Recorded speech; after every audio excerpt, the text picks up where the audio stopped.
신율의 뉴스 정면 승부 4부 시작합니다. 수요일 4부 오늘 하루 정치권에서 가장 주목받는 키워드 알아보는 키워드로 보는 승부죠. 자, 오늘도 여러분 위해서 두 분 나와 계십니다. 한 분씩 소개해드리겠습니다. 먼저 조청래 전 여의도연구원 부원장 나와 계십니다. 안녕하십니까? 안녕하십니까, 조청래입니다. 예, 그리고 김민하 시사평론가 나와 계십니다. 어서 오십시오. 안녕하세요. 이제 봄은 맞죠? 좀 애매한 기분도 있는데 맞는 것 같습니다. 네. 아니, 바람이 세진 거 보니까 봄은 봄인 것 같아요. 네. 근데 이게 바람이 세지는데 정치권도 바람이 지금 엄청 불고 있어요. 어느 쪽 바람인지 모르겠지만. 자, 우리 정치권 바람에 대해서 얘기를 해보죠. 자, 첫 번째 키워드입니다. 원톱 대 쓰리톱입니다. 하나는 원톱이고 하나는 쓰리톱이랬는데 다 아시겠죠?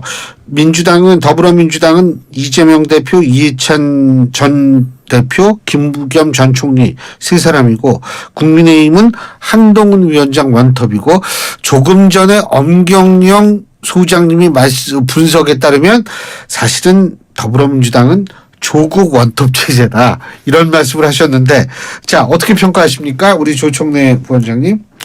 국민의힘이 원톱이라고 지금 말씀하셨는데 파이브톱 아닙니까? 나경원, 원희룡, 윤재옥, 안철수를 같이 공동선대위원장에 올렸을까요? 근데 이 세 분은 좀 바쁘시잖아요. 지역구가 있어가지고. 근데 이제 국민의힘은 제가 볼 때는 그 공동선대위원장을 임명할 때 전략적인 고려들을 많이 한 것 같아요. 우선 이제 메시지 전파력이나 스타성이 있는 분들, 이분들을 다 무대 위로 올렸잖아요. 그리고 그 중에서 원희룡, 나경원, 안철수 이 세 분은 수도권에서 정치적 기반을 오랫동안 닦은 분이니까, 그렇죠. 예. 수도권을 맞춤형으로 두고 또 여성, 또 젊은 감각 이런 부분들을 넣었고요. 제가 나머지 당 얘기를 혹평하긴 그렇지만 민주당은 3인 선대위원장 체제가 무슨 컨셉을 했는지를 제가 잘 모르겠어요. 이해찬 그립감과 중도 아닐까요? 아니요. 이해찬 전 대표는 예를 들면 9번째 등판이라고 하는데 사실은 어려운 시기마다 이재명 대표와 특수한 관계를 맺으면서 이재명 대표를 뒷받침하고 밀어올리는 역할을 하신 분이고요. 예. 김부겸 전 총리는 약간 중도 성향이 있는 건 맞는데 대구 기반도 있으시고 맞는데 사실은 공천 과정이라든가 그 민주당 운영과 관련해서 이재명 대표에 대해서 암묵적 침묵 내지는 중립을 지키신 분이에요. 그러니까 이 두 분 다 이재명 대표의 이미지를 보완하는 역할은 없다. 정세균 전 총리랑 결이 좀 다르다 이 말이죠. 예. 그러니까 그런 의미에서 본다면은 조금 구색 맞추기로 보여요. 예. 그래서 전략적인 고려는 없는 것 같다 이 얘기 말씀드립니다. 김민하 평론가님. 일단 민주당의 경우에는 지금 공천 내용, 공천 파동, 공천 후유증 이런 것들이 있었기 때문에 이런 고려를 좀 했다고 봅니다. 그래서 이해찬 전 대표의 경우에는 그래도 민주당이라는 정당이 말이 많은 정당이잖아요. 각자 할 말이 굉장히 많은 정당인데 그래도 그 민주당에서 나름대로 군기반장 역할을 할 수 있는 사람은 지금까지 어쨌든 타의 추종을 불허하는 거지 않습니까? 결국은 이해찬 전 대표만한 사람이 없는 거여서 결국은 이해찬 전 대표가 군기반장 역할 같은 거를 뒤에서 해줘야 되는 그런 역할을 맡아야 되는 거고 그다음에 이제 김부겸 전 총리 같은 사람은 지금 이재명 대표가 본인의 위주의 컨셉의 어떤 공천에 대해서 어떤 유감 표명이라든지 이런 걸 안 하는 거잖아요. 이 혁명적인 공천이다 이렇게만 얘기를 하지. 그래서 그걸 안 하는 메시지를 사실은 김부겸 전 총리가 감당을 해줘야 되는 거거든요. 이 공천에 대해서 그래도 어느 정도 문제가 있다라든지 국민들에게 이런 모습 보여줘서 죄송하다랄지 앞으로 우리 분열하지 말아야 된달지 이런 메시지를 주는 그런 사람이 돼야 예를 들면 임종석 전 비서실장이라든지 고민정 최고위원이라든지 이런 분들도 지도부에 복귀하거나 백의종군을 하거나 이럴 수 있는 명분이 생기고 뭔가 화합할 수 있는 이러한 계기가 생기고 이런 거 아니겠습니까? 그래서 김부겸 총리가 그런 역할을 해야 되는 거고 그런 역할 분담을 어느 정도는 상정한 그런 체제다라고 생각이 드는데 그럼 여기서 중요한 게 이재명 대표가 지금 쓰리톱이다 이렇게 말씀을 하셨지만 이 쓰리톱 중에서 사실은 뒤에 좀 쳐져 있어야 되는 거예요. 이 축구를 하면은 쓰리톱이어도 제가 축구는 잘 모르지만 3명이 앞에 스트라이커로 나가도 1명은 좀 뒤에 처져 있는 그런 전술도 있는 거잖아요. 섀도우 스트라이커 이런 개념도 있고 그래서 자기 선거도 해야 되고 지역구에서 바쁘실 테니까 어느 정도는 좀 뒤에 좀 처져 있는 것이 중요하다. 그래야 이제 이 두 분이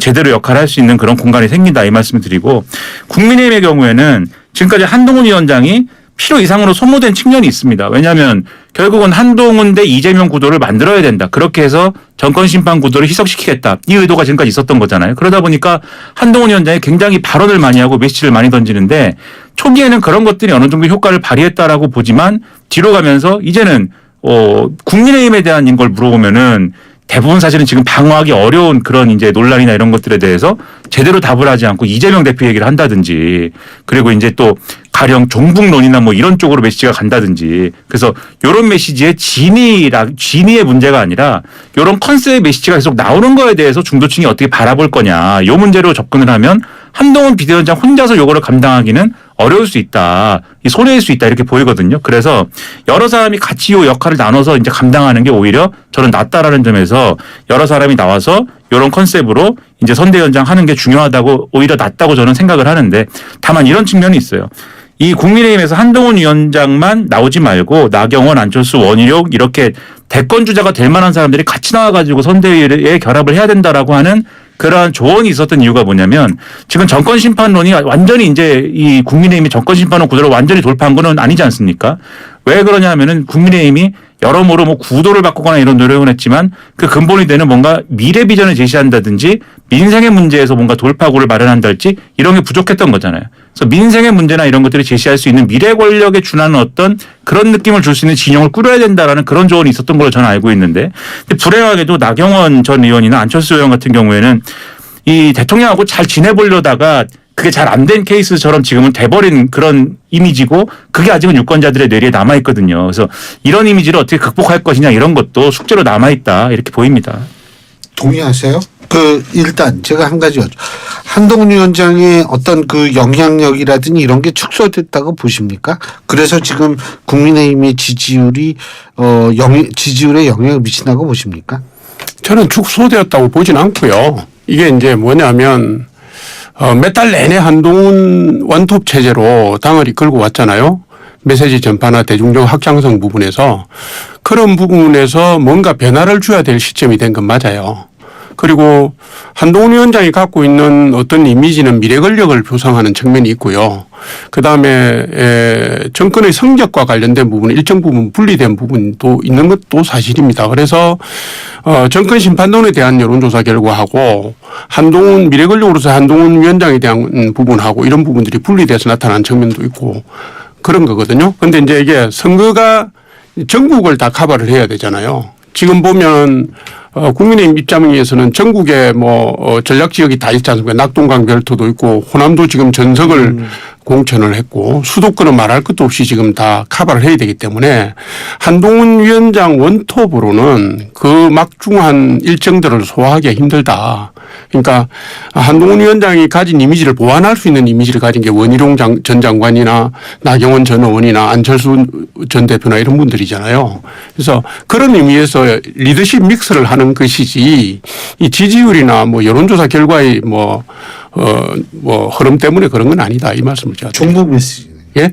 종북 메시지를 말씀하셨거든요. 좀 아까. 종북 메시지요. 예. 그 부분은 사실은 국민의힘이 지금 총선 전략 프레임을 쭉 보면 야당은 끊임없이 정권 심판론을 얘기할 수밖에 없었지만은 국민의힘은 중간중간 바뀌어왔거든요. 제일 처음에는 거대 야당 심판론으로 갔다가 운동권 심판론으로. 그다음에 공천 직전까지는 운동권 심판론으로 갔다가 지금은 약속을 실천하는 정당으로 가고 있는 거 아닙니까? 그러니까 제가 볼 때는 운동권 심판론이 종북 메시지하고 연장선상이. 예, 연장선상이 있었고 그거를 가지고 총선 전략까지 끌고 올기에는 부담이 있죠. 수도권이나 중도층을 계산할 때 보면. 그래서 제가 볼 때 운동권 청산론, 운동권 심판론 부분 그 프레임을 중단하고 다시 실천하고 약속을 지킨 정당으로 왔을 때는 그 부분에 대한 일정 부분 정리가 이루어진 거다라고 보는 것이고요.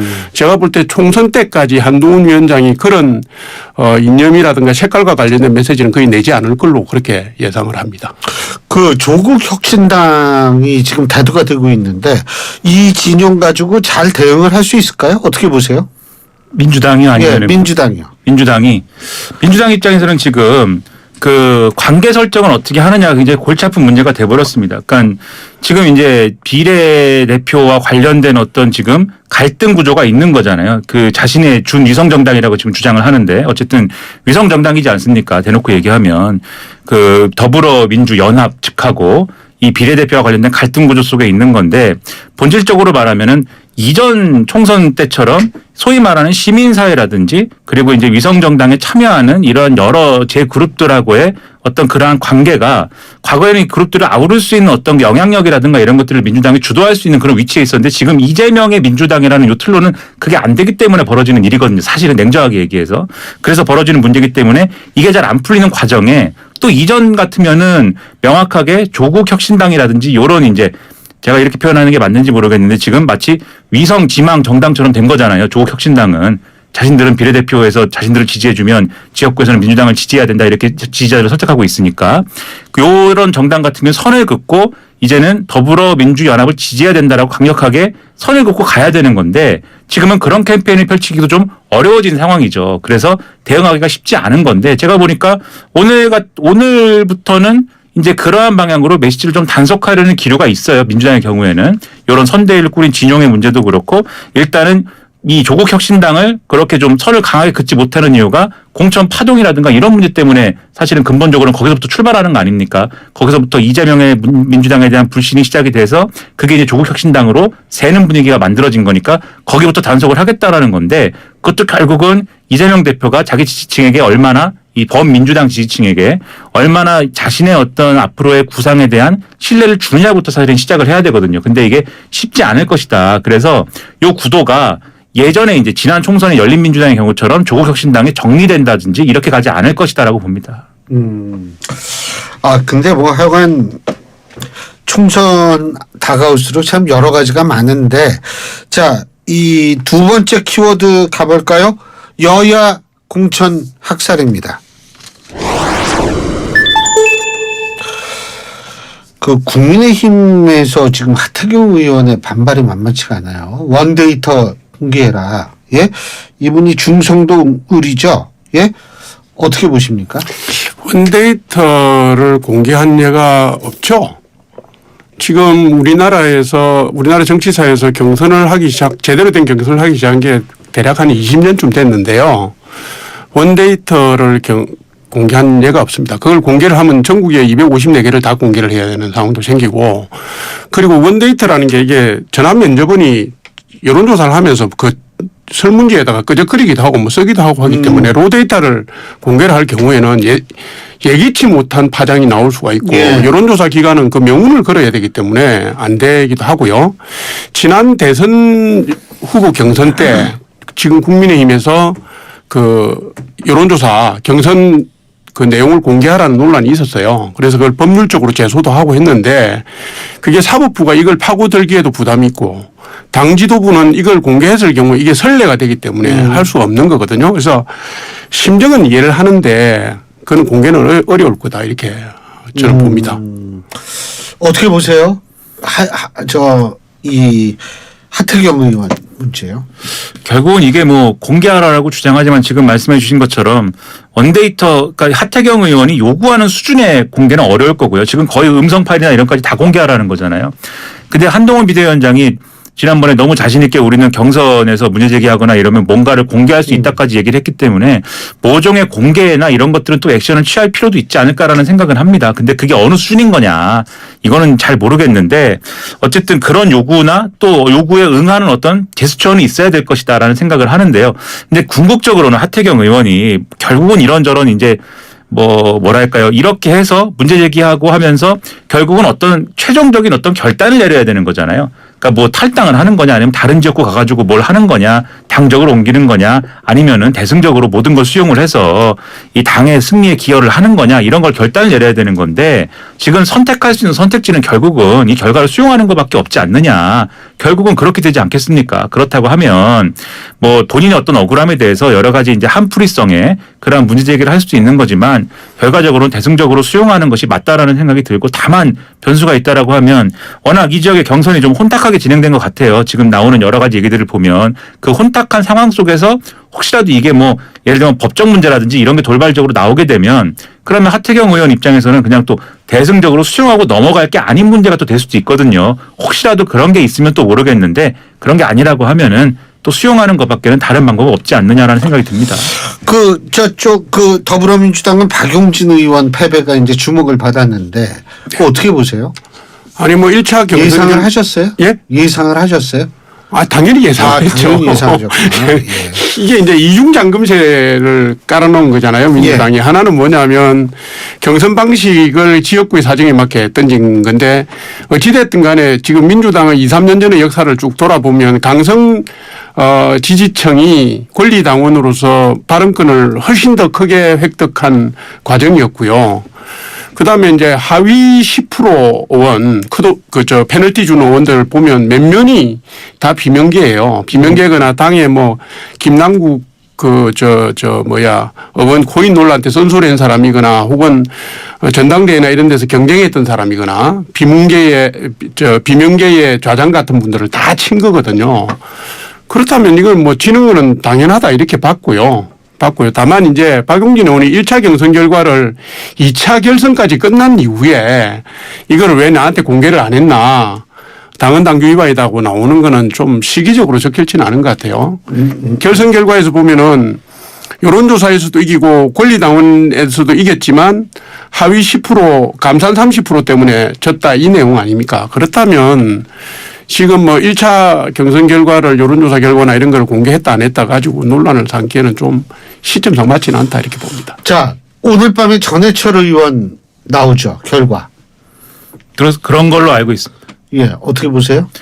근데 이게 지금까지 예를 들면은 공천이 쭉 진행이 됐는데 경선이 진행이 됐는데 지금 경선 룰이 바뀐 것도 아니고 민주당의 구성원의 뭐 당적 구성원의 뭐 어떤 내용이 바뀐 것도 아니지 않습니까? 그러면은 여전히 비슷한 결과가 나오지 않겠습니까? 그리고 소위 말하는 민주당의 강성 당원들, 열성 당원들, 이재명 대표를 굉장히 강하게 지지하는 이분들의 경우에는 별도의 수단을 통해서 정보를 공유하고 지금 조직적으로 어쨌든 이 경선에 임할 수 있는 그러한 체계를 갖고 있는 거잖아요. 그렇다고 하면은 당연히 뭐 친명 후보가 승리하는 것이고 아마도 이제 양문석 후보가 뭐 유리한 상황이 아닐까 싶고 전해철 의원에게는 불리한 상황이 아닐까 이렇게 예상을 할 수밖에 없는 것 같고요. 그러한 결과가 나오지 않을까라고 예측을 하고 있습니다. 파장이요. 이게 그런데 지금 어떤 파장이냐라고 할 때는 박용진 의원 건도 그렇고 이 전해철 의원 건도 그렇고 이 공천을 했는데 그러니까 경선을 진행을 했는데 소위 말하는 비명계 의원이 손해를 봤다. 그래서 공천을 못 받았다. 현역 의원이. 요 변수는 이미 반영이 된 것 같아요. 이 지지율이라든가 이런 정치 상황이나 이런 것들은 이미 반영이 된 것 같아서 지금 그러한 결과가 나온다고 해서 민주당을 둘러싼 어떤 구도 자체가 흔들린다거나 이럴 것 같지는 않은데 문제는 거기까지는 그런데 새롭게 그러면 공천을 받은 사람에 대한 이제 논란이 어떻게 될 것이냐 이게 핵심 같거든요. 그래서 가령 박용진 의원의 경우에도 박용진 의원이 공천 못 받은 것까지는 그렇다 치는데 공천을 받은 정봉주 전 의원의 경우에는 그럼 어떤 논란이 있는 거냐. 여기서부터 새로운 문제가 도출될 수 있는 것이고 마찬가지입니다. 양문석 후보가 어떤 문제가 있는 거냐, 과거에 어떤 발언을 한 것이냐 이런 것들이 새롭게 막 대두가 될 수가 있거든요. 오늘도 정봉주 전 의원 얘기가 막 일부 보도가 되잖아요. 과거에 어떤 발언을 했다든지. 국발 문제. 그렇죠. 뭐 그런 것들이 발언에 문제가 된다든지. 사과했죠 본인이. 그렇죠. 이렇게 문제가 되면은 그러게 공천을 왜 그렇게 했어 이렇게 되는 거거든요 얘기가. 그래서 이런 문제에 어떻게 대응하느냐 그리고 추가적으로 어떤 이제 돌발 발언이나 이런 것들이 나오지 않게 통제하느냐 이런 것들이 또 중요한 어떤 과제로 남는다 이렇게 보입니다. 알겠습니다. 이제 좀 있으면 깜깜이죠. 한 2, 3주 지나면 그죠? 네. 이제 여론조사도 공표 못하고 4월 6일, 7일인가 5일, 6일인가 아마 사전투표가 이루어질 겁니다. 이번에도 기대가 됩니다. 오늘 두 분 말씀 여기까지 듣죠. 고맙습니다. 고맙습니다. 예, 지금까지 조청래 전 여의도 연구원 부원장 그리고 김민아 시사평론가 두 분과 함께했습니다.